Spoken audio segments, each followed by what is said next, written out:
Meghalaya lately has seen a few cases of lumpy skin disease. Confirming this, Animal Husbandry and Veterinary Minister A.L. Heck informed that lumpy skin disease has been detected in the state.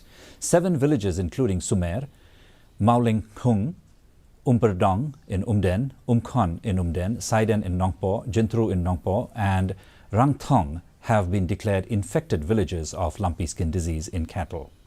In view of the situation, guidelines have been issued such as ban on movement of cattle to and from infected areas and restriction on movement of people to and from the affected area.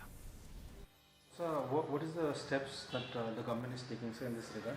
This lumpy skin we are collecting all the information now because we don't have all the details information right now. We just heard about this disease which has been taking place in our states. It's not completely outbreak. And it is happening in few places. So exactly how many places is that? So I could not get all the details with me.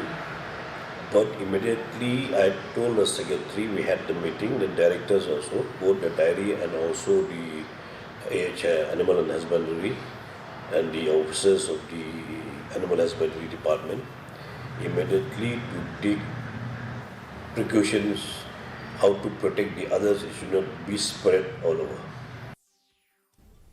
And a quick look at the weather report now. The maximum temperature